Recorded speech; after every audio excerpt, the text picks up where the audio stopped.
संभल की जामा मस्जिद जो कई सौ साल पुरानी है, शाही जामा मस्जिद, इस जामा मस्जिद को लेकर पिछले दिनों जिस तरह का बवाल हुआ था और उसके बाद 5 लोगों की शहादत मुसलमानों की हो गई थी पुलिस की गोली से। हालांकि पुलिस इसको बचाने में पूरी तरह से कामयाब रही।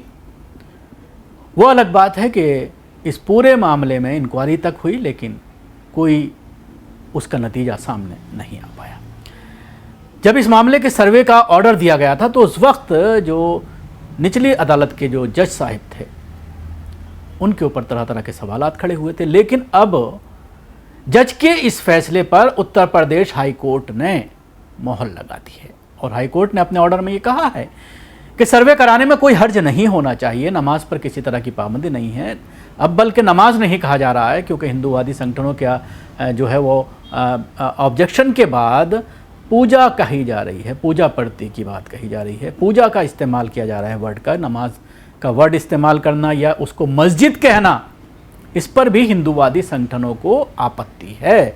बल्कि सिर्फ उसको धार्मिक स्थल, तमाम अखबारात में आज जब इसकी कवरेज देखी है या टीवी चैनल्स पर जब आप इसकी कवरेज देख रहे होंगे तो उसमें जो है पूजा स्थल का वर्ड इस्तेमाल किया जा रहा है क्योंकि हिंदूवादी संगठनों ने इस पर ऑब्जेक्शन किया था कि आप इसको मस्जिद कहें। अगर कोर्ट में भी इसको मस्जिद कहा जाएगा तो फिर मस्जिद होने की मोहर लग जाएगी। एक ये नया तर्क निकाला गया था और नमाज के बजाय ये कहा जा रहा है, जो कल का जो फैसला आया है हाई कोर्ट का, उसमें कि पूजा पर किसी तरह का खलल नहीं पड़ेगा, यानी पूजा यानी नमाज को लेकर के किसी तरह की कोई दिक्कत नहीं है। अगर सर्वे कराया जा सकता है तो उसमें किसी को ऑब्जेक्शन नहीं होना चाहिए। ये बात इलाहाबाद हाई कोर्ट ने कही है। अब इस पूरे मामले पर मुस्लिम पक्ष जो है वो विचार कर रहा है कि क्या इस मामले को लेकर सुप्रीम कोर्ट का दरवाज़ा खटखटाया जाए, क्योंकि जब संभल के जामा मस्जिद के सर्वे का ऑर्डर दिया गया था तो मामला सुप्रीम कोर्ट में भी पहुंचा था और सुप्रीम कोर्ट ने वापस इलाहाबाद हाई कोर्ट भेज दिया था कि पहले हाई कोर्ट में जा कर के आप अपील कीजिए और वहां से अगर आपके लगता है कि उसके बाद सुप्रीम कोर्ट जाने की ज़रूरत है तो जाइए।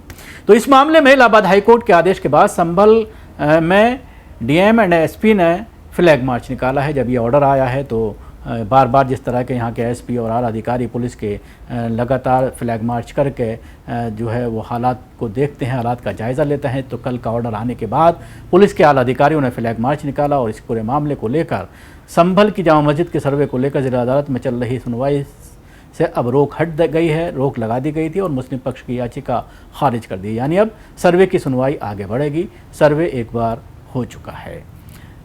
बाइट सुनिए पुलिस के आला अधिकारियों की। फ्लैग मार्च है, ये प्रतिदिन पेट्रोलिंग का हिस्सा है, लेकिन आज माननीय उच्च न्यायालय का भी संभल से रिलेटेड एक मामले में फैसला आया है। उस फैसले को मद्देनजर रखते हुए पुलिस के द्वारा एहतियातन तौर पे पेट्रोलिंग भी की जा रही है और साइबर स्पेस पे भी पुलिस के द्वारा निगरानी रखी जा रही है। कोई भी व्यक्ति कानून व्यवस्था को अपने हाथ में ना लें, इसके लिए सख्त मैसेज है वो दिया जाना अति आवश्यक है। यह भी एक संदेश देना अति आवश्यक है कि कोर्ट के जो भी निर्णय है उससे जो सहमत हो या असहमत हो उसकी अपील है वो की जा सकती है, लेकिन उसके विरोध में कोई भी व्यक्ति अगर सड़क पे उतरेगा या फिर इस तरीके का मैसेज अगर पास करने की ऐसा कृत्य करेगा तो उसके खिलाफ कार्रवाई की जाएगी। कोर्ट की लड़ाई कोर्ट में लड़ी जानी चाहिए, सड़कों पे नहीं लड़नी। Thank you. सोशल मीडिया पे पुलिस के जितने भी साइबर कमांडोज हैं उनके द्वारा मेंटेन किया जा रहा है सोशल मीडिया स्पेस को, ताकि कोई भी व्यक्ति इस तरीके के उलूल जुलूल बयान ना दे जिससे कि धार्मिक भावनाएं भड़के किसी व्यक्ति की। तो मैं उम्मीद करता हूं कि सोशल मीडिया स्पेस को भी अच्छे से रेगुलेट किया जा रहा है, जिससे सोशल मीडिया सेंटर और हमारे साइबर पुलिस स्टेशन के द्वारा देखा जा रहा है। Thank you. उत्तर प्रदेश स्थित संभल में जामा मस्जिद सर्वे मामले में इलाहाबाद हाईकोर्ट ने मुस्लिम पक्ष को जो है कहीं ना कहीं झटका लगा है। इलाहाबाद हाईकोर्ट ने मुस्लिम पक्ष की सिविल रिवीजन पिटीशन खारिज कर दी है। हाईकोर्ट के इस फैसले से अब ये साफ हो गया है कि संभल की जिला अदालत में सर्वे का मुकदमा आगे चलेगा।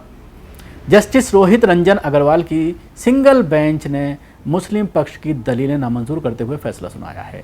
हाईकोर्ट ने 19 नवंबर 2024 के सिविल कोर्ट के फैसले को चुनौती 13 मई को मस्जिद कमेटी की सिविल रिवीजन पिटीशन पर बहस पूरी होने के बाद हाईकोर्ट ने फैसला सुरक्षित रखा था। संभल की जामा मस्जिद जो विवाद है उसमें मस्जिद कमेटी द्वारा सिविल रिवीजन याचिका दाखिल की गई थी। मस्जिद कमेटी ने इलाहाबाद हाईकोर्ट में मुकदमे की जो पोषणीयता है उसको चुनौती दी थी, यानी जो आधार बनाए गए हैं उसको चुनौती दी गई थी। मस्जिद कमेटी ने 19 नवंबर 2024 के सिविल कोर्ट के फैसले को चुनौती दी थी। नवंबर में सर्वे हुआ था। गौरतलब है कि संभल की शाही जामा मस्जिद बनाम श्री हरमंदिर मामले में 24 नवंबर को महंत ऋषिपराज की याचिका पर अधिवक्ता विष्णु शंकर जैन ने कोर्ट में अपील की थी।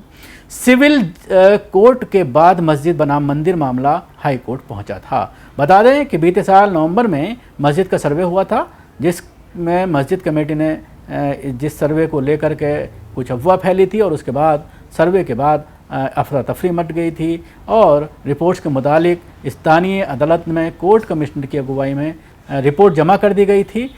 पहला सर्वे जहां अदालत के आदेश के तुरंत बाद 19 नवंबर को हुआ, तो वहीं एक दूसरा सर्वे 24 नवंबर को हुआ था और इसी दौरान हिंसा भड़क गई, जिसमें 4 लोग मारे गए थे।